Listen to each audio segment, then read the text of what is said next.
tape measure still on your face while driving? Not necessarily a tape measure. It's about to happen.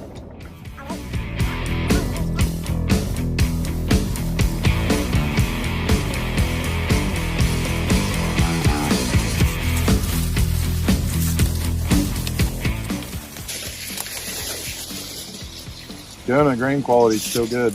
Hey, Doug. But Your stock integrity is not. Actually, that one was good. yeah, There's a few of them that were. this one's good. This one's good.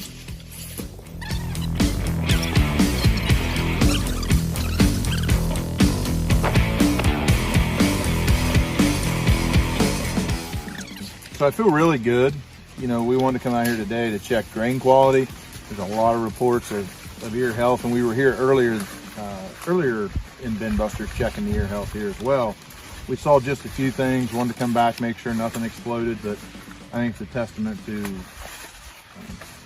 keeping the plant healthy, good fungicide applications, things of that nature. So, Jonah, you're not seeing anything down there either? I'm not. I saw a little bit of ear shank issues, but nothing major. Still plenty wet. Yeah. Drying down good though, compared to last time. No. Last time you could have made silage. Perfect. Perfect. Oh, let's just, please wipe your feet before you get in my truck. Oh, I'm definitely not. But you always take your buddy's truck when it's muddy right. out.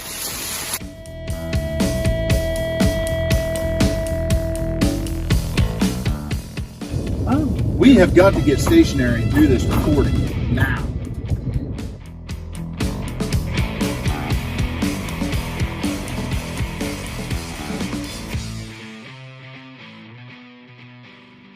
Oh! Welcome to episode 11 of BinBusters. We're going to call this the cab cam episode because everything's going to be brought to you from a cab. Whether it's the cab of a truck, a cab of a combine, cab of the grain car tractor, cab of the grain truck. It's cab cam. It's cab cam edition. We're joined today with Amanda Bahn-Ziegler from WinField. She's been on our little road tour today. We've been out scouting around. Jonah and I have been looking at some stuff. We've got 2 inches of rain, so we're obviously out of the fields, give you a little update on what's going on. And we took Amanda around to kind of show her some of the stuff that's getting ready to come off here when it dries back out. I think the one thing we looked at today, Jonah, was some stuff you done with fall tillage. And I know that's one thing I kind of want to talk about a little bit today. Yeah, so, you know, we had a little bit of weather opportunity there. We got to a point where we had to wait for the dryer and everything, took advantage of maybe doing some fall tillage, ripping, inline ripping. You know, we always have questions from customers. What's the difference between, you know, the chisel plow, the ripper, the V ripper, the inline ripper? That's a big thing to me. You know, we have an inline ripper. We like it. Does minimal disturbance on top of the ground unless you have it in some severe compaction like we had. Yeah. You saw that today, Doug, with the compaction we had. Yeah, I would say the ground you were running it in where we looked today had severe compaction issue, yeah. Yeah. That's a new farm to us, so, you know. But, Amanda, I mean, you could chime in too, you know, it's severe compaction. But typically you don't have the ground disturbance on top that you'd normally do with like a chisel plow or a V ripper, and that's why we choose to use an inline ripper in our operation, because we don't want to disturb the top of the ground. We do a lot of cover crops on these hillsides, and like I said, things like that to try to minimum till also. Yeah, absolutely. As much disturbance as you got there, you're going to have to do a vertical tillage pass or something in the spring to get that ready to plant. There's no way smooth planter ride on that of anything. And I like your decision with the inline ripper and where it really fractures that ground in unison and you get that full width shatter between the shanks. Mm-hmm. You know, a lot of guys, you know, will use a subsoiler in that instance, you know, where they're designed in a V, and that's not the tool for that project right there when you're trying to work with compaction. Exactly. And like I say, I don't, you know, with that, you know, we talked about following that with vertical tillage. You could do that now or you could wait and do it in the spring. For me, with any tillage we do, sometimes we'll do a little vertical tillage in the fall. Most of it gets done in the spring. Mm-hmm. You know, and weather and timing would dictate a lot of that. So right now with 2 inches, we're going to get back in the field. It's probably not going to be optimum when we're in there anyway. So if it's questionable to combine, it's going to be questionable to do any kind of tillage, I'm sure. More than likely, we'll be waiting for any kind of vertical tillage until springtime at this point. I mean, I'm a huge advocate of, you know, residue management, especially in corn stalks. And Doug, you and I talk about this every year. you have to manage your residue when it comes to corn stalks today. I mean, you've done one of your NCGA entries. I don't know the number yet, but I'm sure it was great. I mean, when you have that, it was okay. Okay, when you have that kind of residue, you have to manage it. That many bushels, you have to manage your residue. I mean, it's hard to get a good stand of beans following that much residue the next year. So, too many guys are, they think of tillage as residue management to you and I. Yeah. We try to manage the residue that we have, mostly from vertical tillage, because that's the best fit for us in these hillsides. I mean, what's your takeaway? I mean, we don't do a whole lot of full-on tillage. I know you don't either. No, we don't do much tillage at all. But with our continuous corn acres, we have to do something. Yeah. If you talk, even 200 bushel corn fodder, there's a tremendous amount of residue out there for us to work through and things of that nature. But two, with our terrain and tillage, we can't be super aggressive on tillage, or the neighbor is going to own our topsoil. Yep. Or anybody downstream of that's going to own our topsoil. So a little bit. Hold up. Switching gears. We're going to talk a little bit about fall burn down. Amanda, what's some things you're seeing, in your travels with fall burn down? We don't do a whole lot of that in our geography. Typically, we're more of a cover crop acre just because of the soil erosion we're trying to prevent. Can you talk a little bit about why we do so much fall burn down in different parts of the state and some things that guys are trying to prevent or work around? Yeah, so I see a lot of people that don't do fall burn down, but I've also seen a lot of places where they've done fall burn down trials, and it's pretty amazing to see how clean that field can be in the spring. We talk a lot about start clean, stay clean. For many people, it's a challenge to get their burn down done in the spring. We're pushing fertilizer to spring. We're trying to burn down in the spring. We want to get planted early. If you do fall burn down, it can help control some of those weeds. And if you use the right product, you can have some residual to help keep your field clean all the way to spring. Even if you don't think you have a lot of weed pressure out there now, I would encourage you to get out and look. We walked some of the corn and soybean fields today, and I was able to find green mare's tail still. We found some cocklebur that was only half dead. Half of it was still green and will produce seeds for next year. There's henbit, there's dead nettle, there's chickweed. Some of them are really small and hard to see from the road, but come springtime, they'll be big and they'll get harder to control the longer you wait. Absolutely. And one thing that we did as far as making a decision to apply, as you know from earlier episodes, we had a lot of planting challenges and we made the decision to replant, but we also had some acres where we didn't replant. And when we were running the combine through those, there was holes, there was stand issues, there was places where the corn stand may have been 15,000.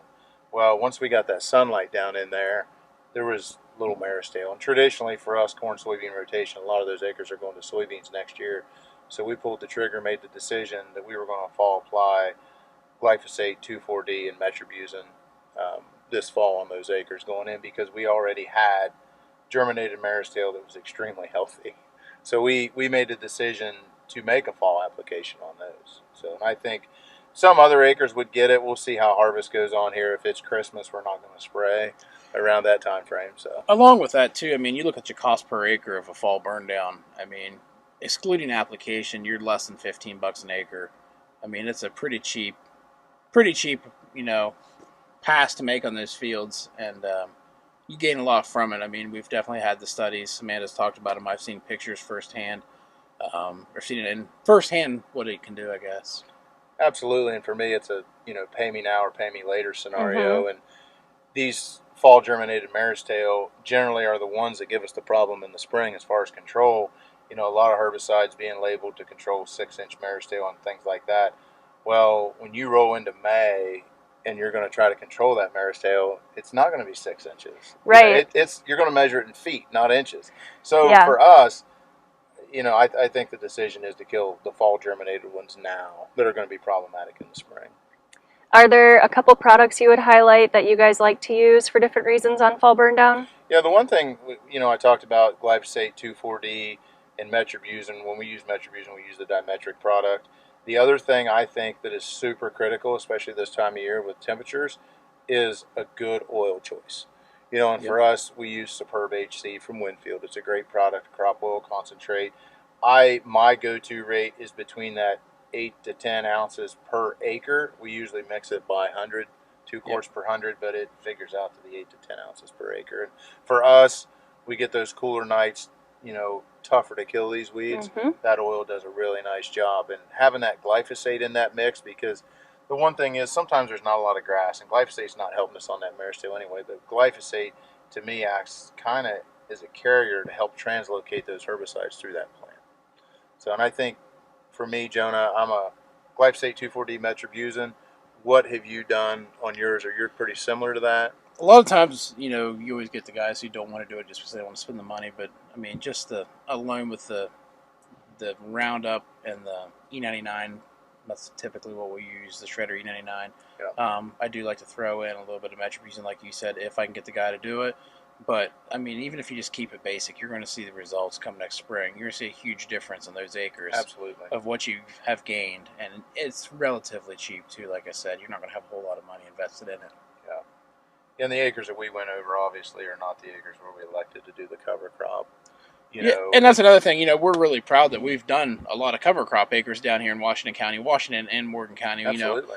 In the past, we've done 1,600 acres, with an airplane, not counting what guys apply themselves with a drill, fertilizer, whatever, fall fertilizer. So, I mean, the application with an airplane has been working great because it gives us a chance to get that applied. Middle of September, get a little bit of rain on it, soybeans start to drop their leaves.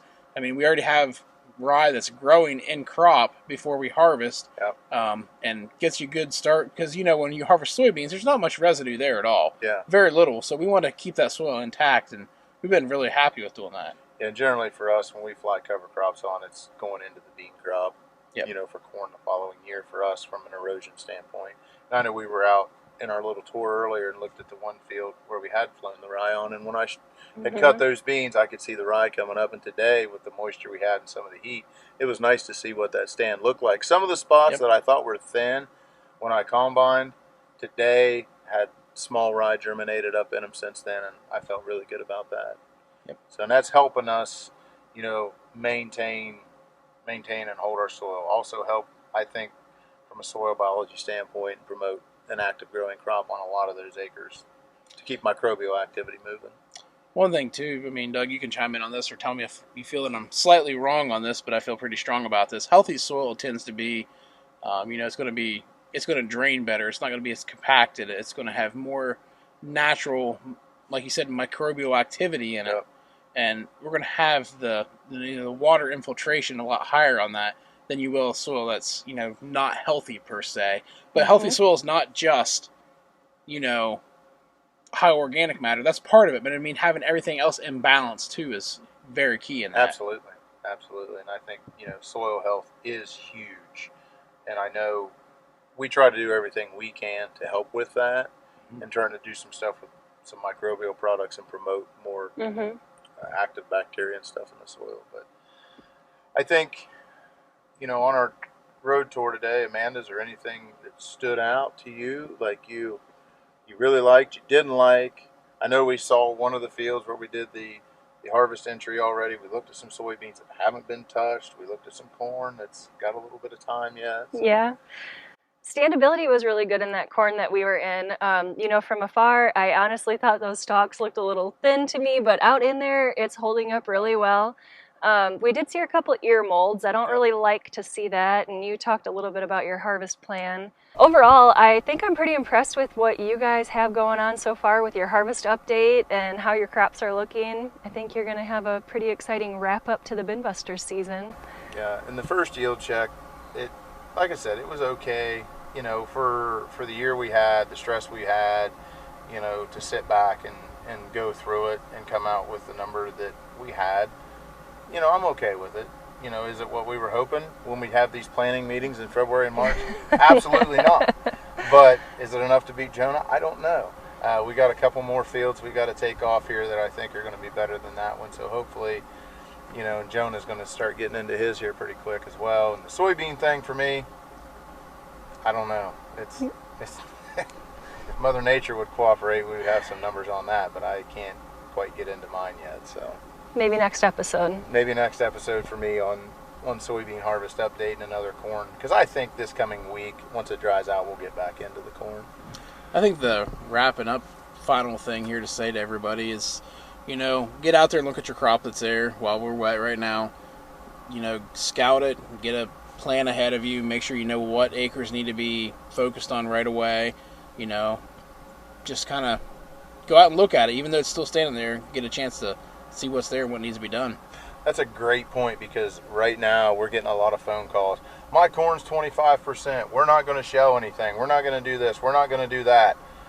Just get out and look. Get it off there, because nothing good's going to happen to it from this point forward, even if you've got to buy dryer gas.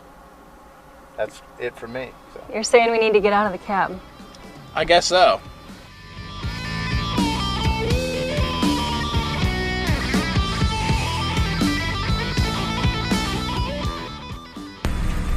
Doug Seaman, WinField Jordan Seaman, Seaman Farms LLC. Grain truck edition, baby. Got the wood laid to her, the old shed gas wound tight tonight. Dash lights working real solid. Tell how much gas I got, how fast I'm going, what kind of RPM I'm turning, but we're low on gas, we ain't going very fast, and we're turning a load of RPM right now. That's all I can tell you.